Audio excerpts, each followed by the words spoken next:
Emozion kodin garaira iritsika. Tresna bikaina da gure inkontzientetik informazioa atetzeko, gure inkontzientikin harremanetan jartzeko eta gure inkontzientin benetan don hoi zer den jakiteko. Ikaragarrizko tresna da, ze gure inkontziente honeko 85 edo honeko 88 da. Gure inkontzientetik bizitzia opari bada. Eta gure kontzientetik bizitzia oso tristia. Norbeak erabakitzeu be bizitza, osake norbeak erabakizala. Igual landuko dugun bideo hontan, emozion kodia deritzon hontan, Bradley Nelson, beitu sarian, ikusiko zute, El Código de la Emoción izenak indaka liburua, eta beste liburua, El Código del Cuerpo. Nio, El Código del Cuerpo bihatzia zaila bada. El Código de la Emoción indaka emozion kuadro bat edo taula bat.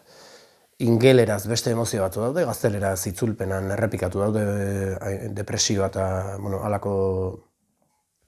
halako emozio trabatu errepikatu daude, itzultzailea despistatu zen, ez da ize pasatzen. Ze jakin honei buruz, edo ze suposatzen du tresna honek? Tresna da, kinesiologia bidez iteunea zure inkontzientikin harremanetan jarri.